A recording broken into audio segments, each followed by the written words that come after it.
Welcome to the Explainer. Today, we're going to hack the system. We're going to show you how to stop just using AI image generators and start actually directing them, telling the AI exactly how to create these dramatic, incredible scenes. You know that feeling, right? You've probably been there. You type in what seems like the perfect subject, you get the colors just right, but the final picture, it just lacks that something, that drama, that emotion, that real impact. It's correct, sure, but it's just kind of sitting there, looking flat. So look at this. On the left, we've got a banana. On the right, we have a hero. So what's the big difference here? It's not the subject, that's for sure. It's all about learning to speak the AI's secret native language, the language of cinema. Let's dive in and see how this actually works. Here it is, the secret ingredient. The AI models you're using, Midjourney, DALL-E, all of them, they weren't just fit a bunch of random pictures from the internet. They were trained on a massive, massive library of professional photography and film. So when you start using cinematic terms, it's not just some fun little trick, it's a cheat code. You're tapping directly into that deep training to get these amazing, professional-looking results. And believe it or not, our guide for this whole journey is the hilariously named Nano Banana Camera Angles list. Yeah, the name's a little silly, but don't let it fool you. While the examples might be fruity, the terms themselves are pure industry-standard gold. Seriously, think of this as your new director's playbook. Okay, so we're going to break this down into 4 key parts of your new toolkit. First step, vertical angles. This is all about the camera's height. And let me tell you, it's your #1 tool for deciding who's in charge in your scene. Now, a low-angle shot, this is pure psychology. You're not just telling the AI, hey, put the camera down here. No way. You're telling it to make the subject feel powerful, dominant, even heroic. You're literally forcing the viewer to look up to them. It completely changes the feeling. And of course, the reverse is just as powerful. You flip it with a high-angled shot, and suddenly the whole story changes. Right away, the subject feels small, maybe vulnerable, or even insignificant. With just one simple phrase, you're telling the AI to completely strip the subject of its power. All right, next up in our toolkit, horizontal angles. This one is all about creating a connection. Where you place the camera around your subject directly controls how close or how detached the viewer feels. Think of the eye-level shot as your home base. It's your neutral gear. It's the most natural, the most direct angle you can use. It creates this feeling of honesty, of connection, almost as if you're right there in the room having a conversation. Now this next one, the 3/4 view, this is a classic trick right out of portrait photography. And for good reason. It's almost always more flattering because it adds a sense of depth and really highlights the contours of a subject in a way that a flat, straight-on shot just can't. Okay, part 3, distance. Because how close you are to the action, well, it changes absolutely everything. Your distance, or shot size, is really how you frame the story. It tells the viewer what's most important. Is it the up-close, personal emotion, or is it the big, sweeping context of the scene? If you want pure, raw intensity, you go for an extreme close-up or an ECU. You're basically yelling at the AI. Forget everything else. Just focus on this one tiny, dramatic detail, like an eye or the texture on something. This shot is all about emotion, nothing else. And then you've got the total opposite, the extreme long shot. Here, your subject becomes just this tiny speck in a massive world. This is how you show an epic sense of scale, or isolation, or just pure grandeur. In this shot, the environment itself basically becomes the main character. Okay, and finally, let's add some style. This is the fun part. Specialty angles are all about setting a very specific mood, giving the feeling of movement, and just giving your whole picture a distinct, unforgettable vibe. The Dutch angle. I love this one. It is the perfect example of how one little instruction can have a massive impact. You just add Dutch angle to your prompt, and you're telling the AI to tilt the entire world on its axis. And boom, instantly you get this feeling of unease, of tension, of chaos in your scene. Okay, everybody listen up, because if you only remember one thing from this whole explainer, make it this. This is the single most important pro tip. The real power here isn't using just one of these angles. The magic, the real magic, happens when you learn to combine them, when you learn to stack them. This is exactly how a director thinks. It's like a recipe, right? You start with the vertical angle to set the power. Then you add a shot size to give it some context. And then you layer on a specialty angle to create the mood. See, each piece builds on the last to create a whole visual statement. And here it is, plain as day. Just look at the difference. The weak prompt on the left, it's just asking for a noun, a picture of a banana hero. Okay, so you get a picture. But the strong prompt on the right, it directs a whole vibe. It's combining power, context, and mood into one clear set of instructions. And what you get is a story. So here it is, your director's cheat sheet. Let's boil it all down. Vertical angles give you power. Horizontal angles create connection. Distance frames the story. Specialty angles set the mood. And stacking them all together, that's how you create the perfect vibe. So there you have it. You've got the toolkit, you speak the language. There's really no reason to be creating flat, boring images anymore. You are the director now. So the only question left is, what stories will you create? You know, there's this hidden language that you see and hear every single day. It's in every movie you watch, every show you binge, even scrolling through your phone. It's the language of camera angles. And it's how filmmakers get us to feel things, to feel big or small or scared or triumphant, a lot of the time without us even realizing what they're doing.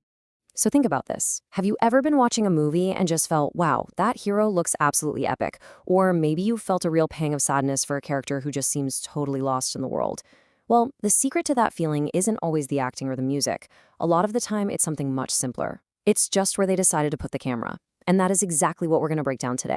All right, so here's our game plan. We're going to build a whole toolkit, step by step. First, we'll talk angles of power. Then, framing your subject. After that, controlling scene and scale. Then we'll get into the fun stuff, the director's special tools. And finally, we'll see how to put it all together by stacking for maximum impact. Ready? Let's do it. Okay, first up, angles of power. This one is all about the vertical. I mean, just by moving the camera up or down a few feet, a director can tell you everything you need to know about who's in control and who's, well, not. This is like the absolute foundation. It's so simple, but so powerful. You've got your low-angle shot where the camera is looking up at someone. Instantly, they look dominant, powerful, larger than life. Just think of any shot of a classic villain like Darth Vader. They're almost always shot from below to make him seem huge and intimidating. Now flip that around, point the camera down on someone, and that's a high-angle shot. All of a sudden, that same character looks small, weak, maybe even helpless. It's a total power play done with just a simple camera tilt. So now let's push this to the absolute limit. On one end, you have the worm's eye view. You are literally on the ground looking straight up. This is the shot that makes a skyscraper feel like it's touching the clouds, or makes a monster feel absolutely massive. And on the other extreme, the bird's eye view. The camera is directly overhead looking straight down. This completely changes things. It pulls us out of the scene, makes us feel detached, almost like we're a god looking down at a map. You see this all the time in huge battle scenes, right? It's perfect for showing epic scale. Okay, so we've got up and down covered. Now let's look at the next piece of the puzzle, the horizontal axis, because where you put the camera from side to side completely changes how we connect with a character. So let's start with our baseline, the straight-on shot. The camera is at eye level, looking right at the subject. This is the most neutral, most direct way to film someone. It feels honest, you know? It's like you're just having a conversation with them, looking them right in the eye. No tricks, no funny business. But of course, we don't always look at people head-on. If you shift the camera to the side, you get a side profile. This can feel a little more objective, almost like you're just observing them from a distance. Then there's the three-quarter view, where the subject is turned just a little. This one is everywhere because it's super flattering and just feels really natural and engaging. And finally, the two-shot. This one's special. It's not about one person anymore. It's about the relationship between two people. By putting them both in the frame, the director is screaming, hey, their connection or their conflict is the most important thing happening right now. So we've got our vertical angles for power and our horizontal angles for perspective. Now we got to add the third dimension, distance. How close or far away the camera is, well, that controls everything from emotional intimacy to our understanding of the world itself. Let's start with the two extremes again. On one hand, you have the extreme close-up, the ECU. The camera gets right in there, uncomfortably close. We're talking just an eye or a hand or a bead of sweat. It's incredibly intense. It forces you to feel what the character is feeling. But then, you can pull all the way back to an extreme wide shot. Now the character is just a tiny little speck in this huge, massive environment. This is perfect for showing off an epic location or for really driving home how isolated and alone someone feels. And of course, there's a whole range in between those two poles. The classic close-up just frames the face, connecting us to their emotions while they're talking. Pull back a bit to a medium shot, usually waist up, and things feel more conversational. This is pretty much the workhorse for most dialogue scenes. Then you pull back even further to a long shot. Now you can see their whole body and you get a sense of where they are. The focus isn't just on their feelings anymore, it's about what they're doing. Okay, we have covered the absolute fundamentals, the meat and potatoes of camera work. Now it's time to get a little weird with it. These are the special tools directors use to add some spice, to break the rules, and to really mess with our heads in the best way possible. First up, the Dutch angle. You've definitely seen this one. It's so simple. You just tilt the camera. The horizon isn't flat anymore, and right away, as a viewer, it just throws you off balance. Something feels off. So why on earth would you do that? Well, it's a visual signal that something is wrong. It's fantastic for creating tension or making you feel disoriented. Directors like Tim Burton use it constantly to make their worlds feel a bit unsettling and quirky. Or think about the old Spider-Man movies. They use Dutch angles to make the action feel more dynamic, more like a comic book panel. The world is literally, physically off-kilter. Now this shot puts you directly into the movie. It's the point of view shot, or POV. The camera basically becomes the character's eyes. You are seeing exactly what they see. You're no longer just an observer, you are them. It's huge in horror movies, especially found footage stuff, and it's what makes a lot of action sequences feel so immersive. All right, so far our camera's been pretty much locked in place. Let's get it moving. A tracking shot is when the camera physically moves right alongside the subject. So instead of just watching someone walk down a hall, we're walking with them. It creates this really smooth, dynamic energy, and it keeps us right there in the action. You know those amazing, super long, continuous takes in movies like Goodfellas or 1917? That's the power of the tracking shot. Okay, this is it, the final section. This is where it all comes together. We've got all these individual tools, right? Power, perspective, distance, and flare. But here's the real secret. The truly great shots, the ones that stick with you, they almost never use just one of these tools. They stack them. They combine them to create one single, incredibly powerful image. And this right here is the biggest takeaway. The real artistry isn't about choosing a low angle or a close-up. No. It's about asking what kind of low angle and how close up. And hey, maybe should we tilt it a little? It's the combination. That's where the magic happens. So how do you actually stack a shot? Well, you can think of it like a 4-step checklist. First, choose your power with a vertical angle. Second, set your perspective with a horizontal angle. Third, define your world with your distance. And finally, if it feels right, add that extra flair with one of those specialty shots. Okay, let's bring it all home with our heroic banana. A simple low angle makes it look strong, sure. But what about a low angle extreme close-up with a Dutch angle? Wow. Now that tells a whole story, doesn't it? The low angle makes it feel powerful. The extreme close-up makes it feel intense and personal. And the Dutch angle tells us this is all happening in a moment of chaos. See? You've just used 4 separate tools to create one single precise emotion. That, right there, is the language of the lens. So here's my challenge to you. The next time you sit down to watch something, don't just follow the plot. Watch how they're telling you that plot. You can't unsee this stuff now. You have the vocabulary. Because remember, the camera is never just a passive observer. It's the most powerful storyteller in the room. Have you ever been watching a movie totally glued to the screen, your heart pounding for a character, and you just can't figure out why you feel so invested? Well, it's not always the acting or the music. A lot of the time, it's a hidden language, the secret language of the camera. And today, we're going to decode one of its most powerful dialects, horizontal camera angles. Right? I mean, how do they do that? How do you get that instant connection with a hero, or that sudden feeling of dread when nobody's said a single word about it? Well, you might be surprised to learn that the answer is often hiding in plain sight. It's all about where the camera is placed. And this is the absolute key right here. Nothing you see on screen is an accident. Every single angle is a deliberate choice. It's how a director builds a relationship between you, the person watching, and the entire world of the story.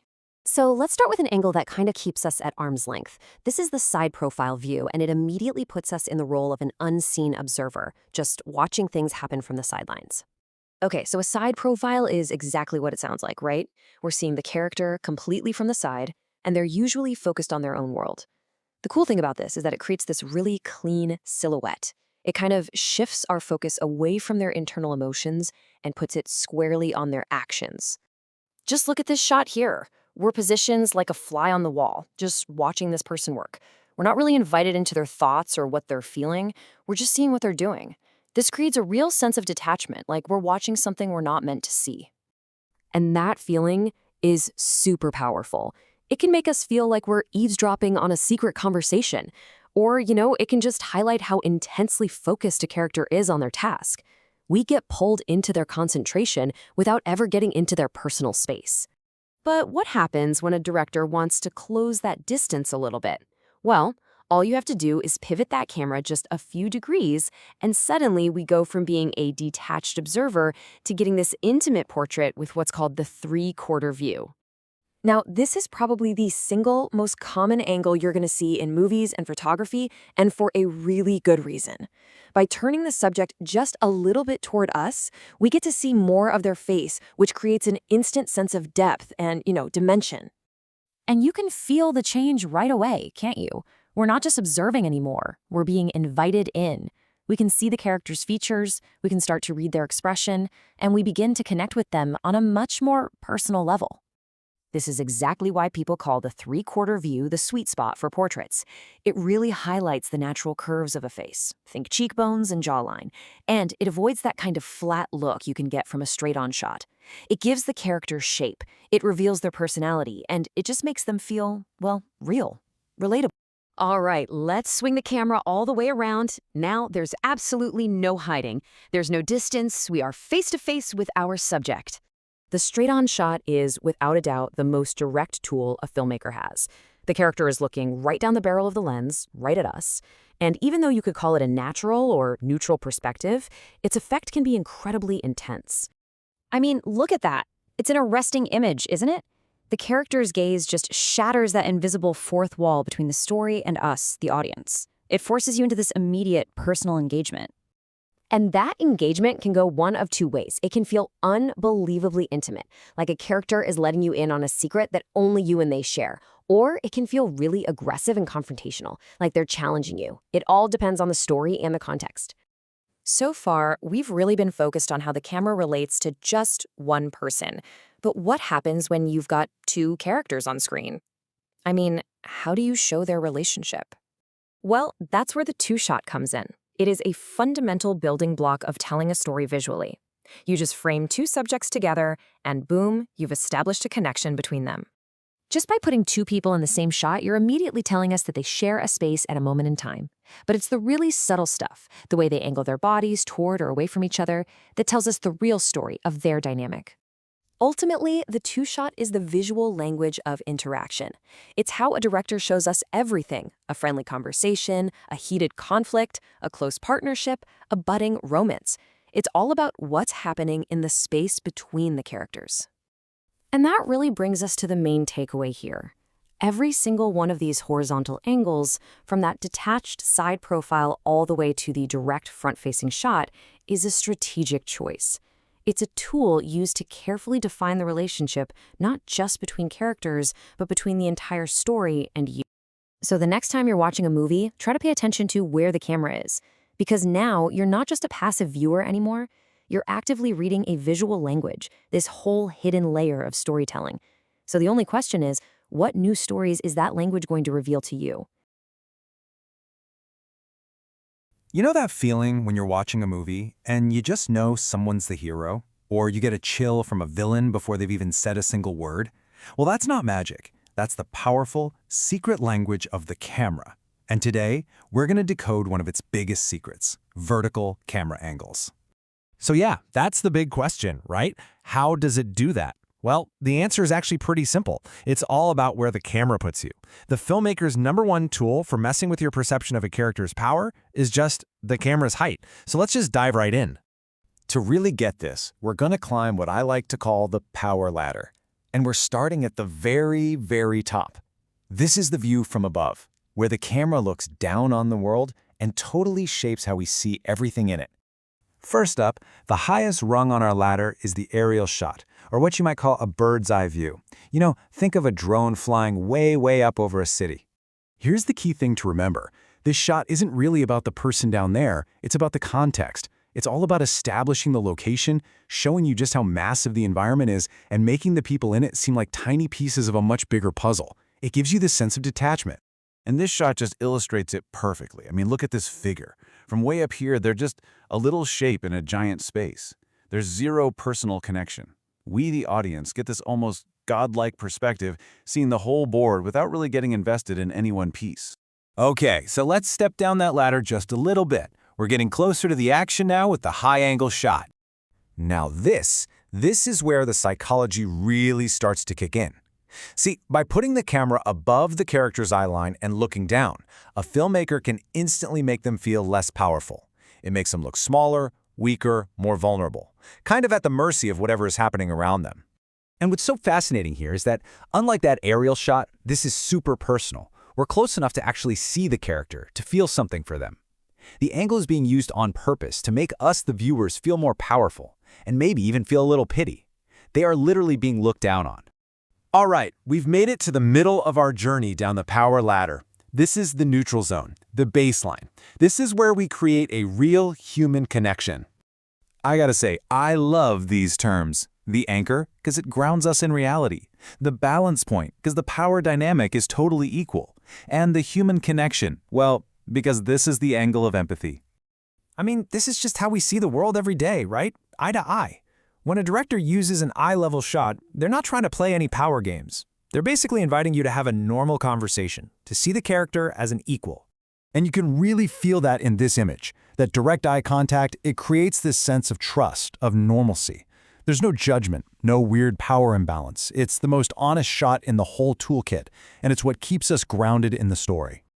Okay, we have officially crossed the neutral line. Now we're dropping below eye level, and you're about to see how the whole game flips. Welcome to the view from below. This is how you make characters feel powerful and dominant. And our first stop down here is the classic low-angle shot. So this is the total opposite of the high-angle shot. By forcing you, the audience, to literally look up at a character, they immediately seem more important, more significant. Their stature, both physically and psychologically, just shoots up. They become larger than life.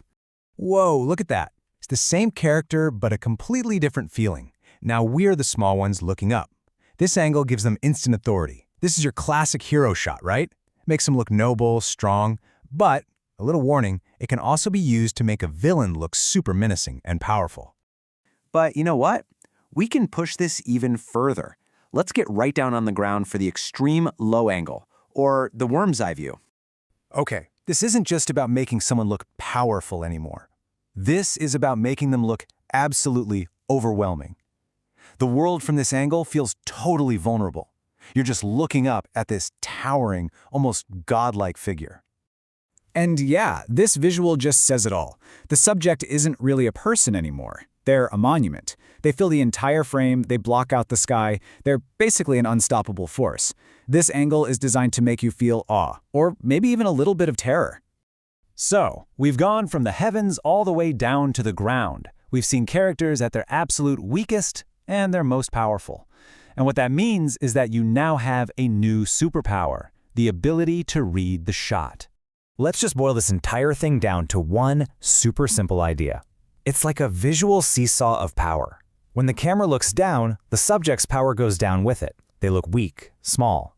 When the camera looks up, their power shoots way up. They look dominant, heroic. It's really that simple. And the coolest part is you can start using this like right now. The next time you're watching a movie, just try it. First, just notice the camera's height. Then ask yourself, okay, how is this making me feel about this character? And finally, connect that feeling to what's happening. Is their power growing? Is it shrinking? Just like that, you're not just watching the movie anymore, you're reading it. And that's really the heart of it all. This isn't just about making cool-looking shots. Every single vertical angle is a calculated choice. It's designed to pull at your emotions and control exactly how you see power on the screen. So I'll leave you with this thought. The camera is always talking to you, always shaping your experience in ways you might not have even noticed before. But now that you know the rules, now that you understand the power ladder, what are you going to see in the next movie you watch?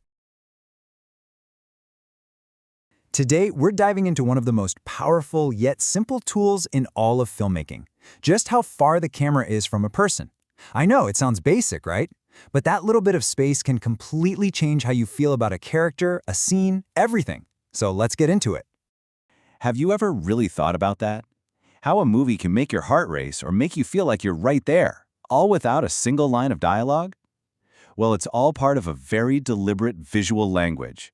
And the absolute cornerstone of that language is something we call shot size. So shot size is pretty much what it sounds like. It's how much stuff you can see inside the camera's frame. But it is so much more than just a technical decision. It's how a director literally guides your eyes and, more importantly, tells you how to feel. We're going to go on a journey starting from way out and zooming all the way into the tiniest detail. Okay, so let's start from the outside and work our way in. These first few shots, they're all about the big picture. They're here to set the scene, to give us a sense of scale, and to answer that one fundamental question. Where in the world are we? First up is the extreme long shot, or ELS. And when we say extreme, we mean it. The character here is just a tiny little speck in this massive, overwhelming landscape. The setting isn't just a backdrop, it's the star of the show. The world is the character, really, and the person is just living in it. And this is where you really see its power. An ELS can make a scene feel absolutely epic, right? The lone hero crossing a giant desert. But it can also make that same hero feel incredibly small, vulnerable, maybe even totally lost. The environment is completely in charge of the story here. All right, let's take one step closer. This is the long shot, which you'll also hear called a wide shot. Now we can clearly see our subject from head to toe. They're still a part of the environment, for sure, but the balance is starting to shift. We're not just in a place anymore, we're with a person in a place. And this shot is a real workhorse. I mean, you see it everywhere. Because you can see the character's entire body, it's perfect for showing action. Running, fighting, a big dance number.